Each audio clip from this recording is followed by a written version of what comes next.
guys, it's your boy, Barca Boy 103. Today we're going to be doing the match preview for Elche versus Barcelona. Barcelona are finally back in the Liga actions after nearly 2 weeks off, and it's a very, very difficult away game. Before we get into it, make sure you guys smash that like button. Let's try to get to 200 likes on this video. It'd be very much appreciated, and of course, hit that subscribe button, and let's get into it. Just before we get into this match preview, I want to give you guys a quick update on the Copa del Rey. As we all know, the draw took place yesterday, and Barcelona drew against Rayo Vallecano away from home.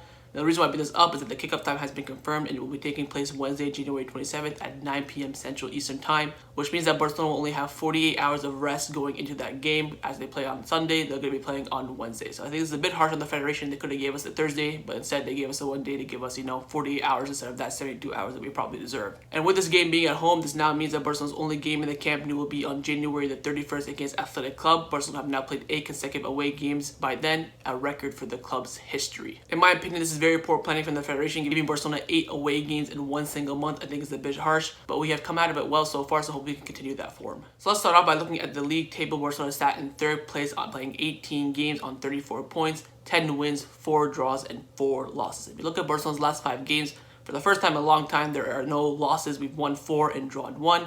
Look at top of the table, Atletico Madrid on 44 points, playing 1 game less than Barcelona. So theoretically, we are 13 points off top of the league, which is an absolute joke, especially on the halfway point of the season, and Barcelona have a long way to go. Still a bit possible because we still have to face Atletico Madrid. They have to play Real Madrid again. They have to play every single other team, again. So there's still a little bit of a chance, but right now it's not looking too good. But the main thing is that Barcelona should be targeting that 2nd place because they're only 3 points behind Real Madrid, and they haven't been on the greatest of form as well. And Zidane just tested positive for COVID-19, so he won't be on the touchline for the next few games. So this could be a chance for Barcelona to recuperate some points. And if you look closely behind Barcelona, you have Villarreal playing 19 games on 33 points, and Sevilla playing 18 games on 33 points. So Barcelona have 2 top teams, 1 point behind them, trailing and waiting for us to slip so they can take over us. So Barcelona have to watch their back. And if you take a look at our opponents, Elche, they're sat all the way down in 18th place in the relegation zone, playing 17 games, won 3, drawn 8, and lost 6. And if you look at their last 5 games, they have 3 draws and 2 losses, and they're sat on 17 points. This should be a very, very comfortable win for Barcelona. Elche have not won a game since October the 20th, I believe. And this is a chance for Barcelona to get 3 easy points. And if I just noticed right now, looking at the table, that Elche and Atletico Madrid are both sat on 17 points. So that means that Atletico Madrid's game in hand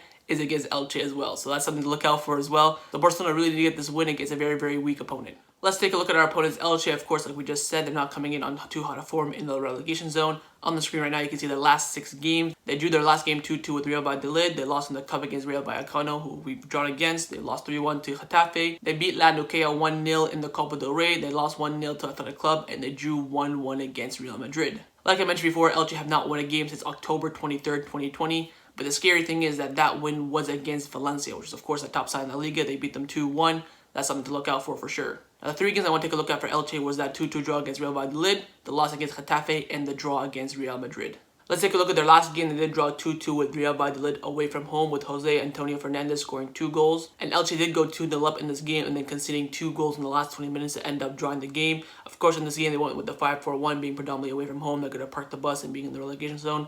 Pretty standard. And as you can see from the player ratings from this team, they did not have a very good game except for their right wing back being the man of the match in this game and having a stellar performance, hitting 2 goals.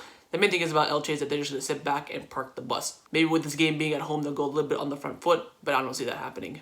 Let's take a look at the last home game in the league. It was a 3-1 loss to Getafe. Now, I did watch this game, and the reason why I watched this game is because it was Carlos Alena's debut. Guti scoring for Elche in the first 4 minutes. It was basically a counterattack. Cross came in. Open net, he finished it off. Marco Correa, Jaime Mata, and Angel Rodriguez scoring for them. It was pretty much a dominant performance from Getafe after the first 20 minutes. Elche were pressing really well the first 10 minutes. Then they got tired out because, as you can see, they played a 4-4-2 in their team. Elche were pressing very well in the first 10 minutes. Of course, they went with a 4-4-2 in this game, predominantly because they're at home and they want to go a bit attacking and kind of match their 4-4-2 of Getafe. But the quality of Getafe just overshone them, and Carlos Alena had an absolutely fantastic game on his debut. Controlling that midfield, he was absolutely superb. Elche's last game against a very tough opponent was against Real Madrid, with a drew 1-1 at home. You can say they went with the 4-1-4-1 formation, but in possession it was pretty much a 4-4-2. Real Madrid playing a very strong team on the night as well. They did go 1-0 up. Then they got a penalty Elche and they finished it off. And after that, they just parked the bus. I think the manager made some substitutions, went to a 5 at the back, and they just completely shut it down and just parked the bus for the rest of the game. And they took the draw against Real Madrid. Real Madrid on the night played a very good half. In the second half, they were very lackluster. They couldn't finish their chances. They had a lot of opportunities, but just couldn't finish their dinner. That's the main thing to watch out for against Elche, that if you get your chances, you have to finish them. Otherwise, once they park the bus, it makes it very difficult. Overall, in Elche, they are a very struggling team in La Liga, and their goal is to stay in the league. I expect in this game, for it being at home, to go a little bit on the front foot at the beginning of the game, and if they get a goal, their manager will not hesitate to switch the formation and park the bus straight away. So if Elche get the first goal in this game, I would be very worried. So I recommend Barcelona to go on the front foot, attack, pressure the hell out of Elche, and as soon as you get that first goal, they'll start attacking more, then the game will just open up, and then Barcelona should take the win. Let's get in now to the squad list. The squad list has been released and confirmed for this game, and it's on the screen right now, and it is as follows. Ter Stegen, Dest, Araujo, Busquets, Griezmann, Piange, Braithwaite, Dembele, Riqui Puig, Neto, Lenglet, Pedri, Trincao, Alba, Mateus, De Jong, Umtiti, Junior, Firpo, Mingueza, Konrad, De La Fuente, and R9 Tejas. Now, so Junior Dest did get the medical green light for this game, so he's fit and ready to go for this game. But still, I don't think he'll start this game. I think it's a bit of a risk, straight back from injury starting him. Other than that, no other surprises. I'm happy for the fact that Konrad's taking the place of Lionel Messi, who was suspended. So they'll come replacing a forward with a forward, which is good. Other than that, no other surprises. But the main thing is that we're going to be wearing the black kit. Now it's time to get into Ronald Koeman's press conference reaction. He did his press conference this morning. Let's get in and see what he had to say. Starts by saying that we have come from 3 games in which we had extra time. There will be 7 consecutive away games from home. We need to get the players back. We need freshness. We had to prepare the game and the lineup with a team that has spark and strong mentality. Dest has played a lot of games. This is his first season here. He is still very young. He looks like he has recovered, but we haven't decided yet whether he will start the game or not. Koeman gives us an injury update on Sergi Roberto. He said that Sergi Roberto will be with us soon. He needs more time. He did obviously train this morning, so maybe we can expect him against Rayo Vallecano, but at the latest, Athletic Club at home on the last day of January. We trained on penalties yesterday and today. Our undisputed penalty taker is, of course, Lionel Messi, but if he's not there, there has to be someone else with the quality, something that needs to be done. I know taking penalties and trading during the game isn't the same, but now there's no audience and less pressure. Also, you can see on the screen, there is the chart of how many penalties Barcelona has taken this season. We have taken 12 penalties and missed 7. That is unacceptable and ridiculous. Koeman was asked about the form of Luis Suarez and if he misses him at Barcelona. He said he's a great player. It is a decision that we had to make at the club, and that's it. I wish him all the best. He scored a goal from the spot against Eibar, but you can doubt whether or not it was actually a penalty. Except for the Super Cup final, the team has complied during this month of January and has been strong mentally. 8 consecutive away games, it is a brutal figure. 8 games is crazy. To be fair, I have to give credit to Koeman here because he's right. We've only lost the Super Cup final. We've won every other away game, which is, unheard of at Barcelona, so full credit to him on that part. He continues on by saying that for tomorrow's game, we have 2 possible penalty takers, and in the end, the captains will decide. He's asked about Firpo's future, that it is his decision, but ultimately, we do need squad depth. Of course, if he goes in, we need to replace him, but we can't sign a replacement, so I would expect him to stay. But at the end of the day, if he wants to leave, we won't stop him from leaving. He's asked about the situation of Konrad, De La Fuente. Of course, he hasn't been playing games for Barcelona B because every time he has an opportunity for Barcelona B, Barcelona will come up with the first team, and he just sits on the bench.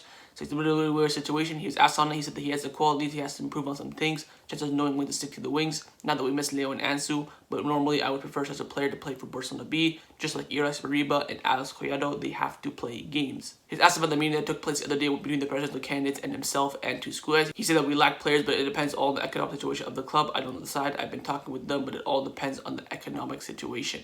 And that concluded Ronald Koeman's press conference. Let's get in now to the predicted lineup. So we're going to start off with Ronald Koeman. I do think this is going to be a very, very easy line to predict. I've gone with this on the screen right now. I've gone with Ter Stegen in goal, Mingueza, Araujo, Lenglet, Jordi Alba, Busquets, Young, Pedri, Dembele, Braithwaite, and Antoine Griezmann. Now, I think the back 5 is pretty much set in stone. Of course, Dest is still injured, so he won't be coming in at right back, so it will be Mingueza. Sergi Roberto is supposed to be coming back from injury next week. Araujo, he has a lot of minutes, but right now there's no other replacement. Lenglet, could bring in Umtiti, but if you don't want to play Umtiti against Cornea, while you want to play him against Elche in the league. Jordi Alba is pretty much set in stone at left back after Junior Firpo didn't really have a good game against Cornea. One of the people coming out after the game as well saying that Koeman shot out twice at Junior Firpo against Cornea due to his laziness in tracking back and defending. So I don't see any chance that Firpo starts this game. In the midfield now, Busquets, Young, Pedri pretty much set in stone as well. I don't know why he would bring in Piange after he played 120 minutes. Riqui Puig, we all know that story. Mateus Fernandes only played 10 minutes this whole season, so don't see that happening. So that midfield is pretty much set in stone as well. Front 3 also pretty much set in stone. You could bring on Trincao, but didn't do too well against Cornea, and Dembele miles better than him. You could maybe bring in Konrad, but that means that Griezmann will have to go to the number 9 position, and I don't want to see Griezmann there. He's very, very poor there. I'd much rather have him on the left-hand side. Then the only number 9 in the squad is pretty much Braithwaite, so I think this is going to be the lineup, to be honest. I don't see Koeman making any other changes. If this is not the lineup, I would be very, very shocked. Let me know your prediction for Ronald Koeman's lineup down in the comments below. Now I'm going to show you guys my lineup, what I would do if I was a Barcelona coach, and that lineup's on the screen right now. I've made 2 changes to Ronald Koeman's lineup. I've gone with Ter Stegen in goal, Mingueza, Araujo, Umtiti, Jordi Alba, Busquets, De Jong, Riqui Puig, Dembele, Braithwaite, and Antoine Griezmann. Now in the defense, I made 1 change. I brought in Umtiti for Lenglet, simply because that we need to give these defenders some rest. Araujo has played so many minutes, Lenglet has played so many minutes, so it's time to start rotating them a bit. Of course, Umtiti is excellent from passing out from the back, probably one of the best defenders to pass from the back, and we haven't seen the Araujo-Umtiti partnership. That could be very, very good. We were supposed to see it against Granada, but then Araujo got injured.